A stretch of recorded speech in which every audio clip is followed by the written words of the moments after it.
nakikita tayong foreigner sa may dulo, sa may bato-bato, nakaupo sila dun, oh. O, ini-enjoy ang view, mga kabayan ko. Tingnan nyo kung iba yung amoy ng hangin dyan. Sa palagay nyo, makakatagal ba yan dyan umupo? Di ba hindi? So ibig sabihin, presko at amoy dagat na talaga, no, mga kabayan ko. Tingnan nyo muna ako sa dalampasigan, o, di ba? Kita nyo yan? O, foreigner yun, oh. Sa bato. O, tapos may ano doon, may magkasintahan. Ito naman si ma'am. O, nag-iisa si ma'am.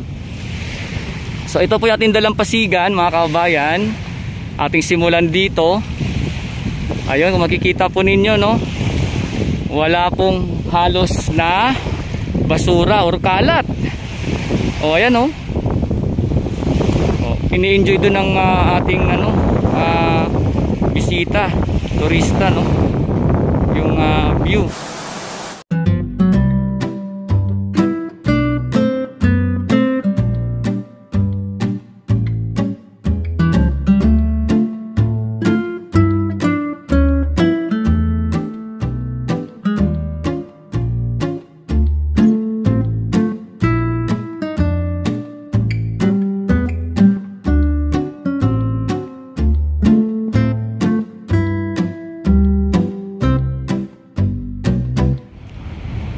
Ayan po, sa lahat po ng ating mga kabayan dyan na palagi nakasubaybay sa ating update sa Manila Baywalk Dolomite Beach. Isang makulimlim na araw. At ito nga po ngayon yung ganap dito sa mismong area ng ating Manila Baywalk Dolomite Beach.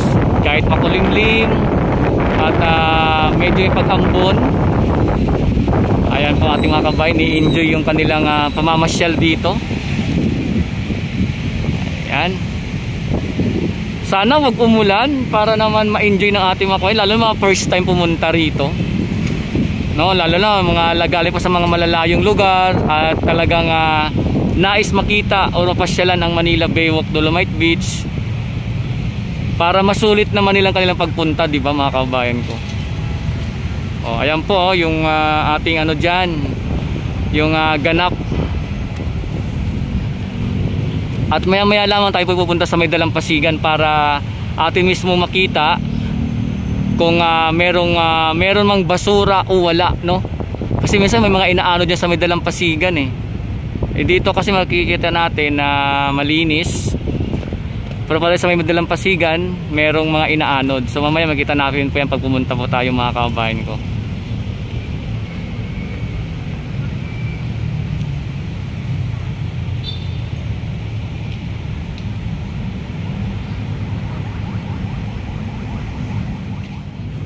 Silipin natin ang dalampasigan kung merong mga inaanod na basura. Dahil pag alam nyo naman, pag may habagat or may masamang panahon, meron talaga ditong mga napapadpad, no, na mga basura sa dalampasigan. So silipin natin yan ngayon. Ayan, no, may mga ano dun, no, may mga nakikita tayong foreigner sa may dulo, sa may bato-bato, nakaupo sila dun, no. O, ini-enjoy ang view, mga kabayan ko. Tingnan nyo kung iba yung amoy ng hangin dyan. Sa palagay nyo, makakatagal ba yan dyan umupo? Di ba hindi?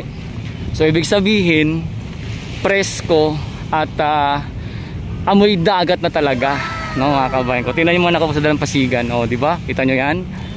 O, foreigner yun, no? Sa bato. O, tapos may ano doon, may magkasintahan. Ito naman si ma'am. O, nag-iisa si ma'am. So ito po yung ating dalampasigan, mga kabayan. Ating simulan dito. Ayun, kung makikita po ninyo, no, wala pong halos na basura or kalat. O, ayan, no. O, ini-enjoy doon ng ating bisita, turista, no, yung view. At dito naman, tingnan nyo po, as in talagang malinis po, mga kabayan ko. Walang kakalat-kalat. Oh. At ini-enjoy lang ng mga nandito sa may dalampasigan ang view. Naku, sana kung hindi lang makulimlim, ang ganda ng sunset siguro, mga kabayan ko. Ayun po, nakita nyo yung itim na yan. Yan po ang pinaka parte ng tinatawag na, ano tawag doon? Tawag dito, nakalimutan ko ba. Nakalimutan ko ng tawag dito. Yung ano, yung parang separator siya dati ng dolomite sand tsaka gray sand, no? Yan ang tawag diyan. Ano po yan siya? Bahagi po yan, no? Hindi po yan kalat, hindi po yan basura. So yan nga po, bali yan po yung ating nakikitang mga namamasyal dito sa loob mismo ng Manila Baywalk Dolomite Beach ngayong araw. At kung saan dito nga mapapansin niyo sa may dalampasigan, as in na talagang malinis, no?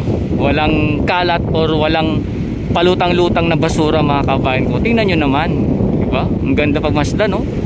O, hanggang dun sa may dulo, malamang kahit lakarin natin to hanggang dun sa may dulo, wala tayong makikita ang basura dyan. Tingnan nyo, walang man lang inaanod na basura dyan, no? Walang palutang-lutang, walang kalat. Ang linis, no? Diba? At siyempre talagang nakakatuwa yan makita ng mga namamasyal dito. Tingnan nyo naman, di ba? Oh. Ayan po mga kababayan ko. Oh, puntahan din natin yung sa ano, sa may pinakadulo. Sana mabot tayo mga kababayan ko para bago mag-close, no? Kahit makulimlim. Ayan. Sana wag umulan. Ayun, ang sa makita ng ganito mga kababayan ko, tingnan nyo.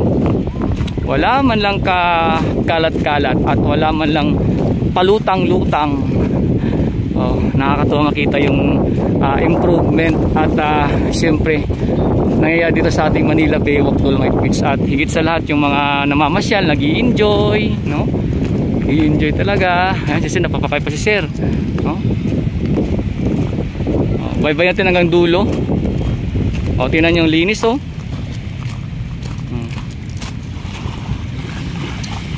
Wala ka. Pati yung ano, dagat ang linis po, tingnan nyo. Oh. Ang linaw, di ba mga kababayan ko?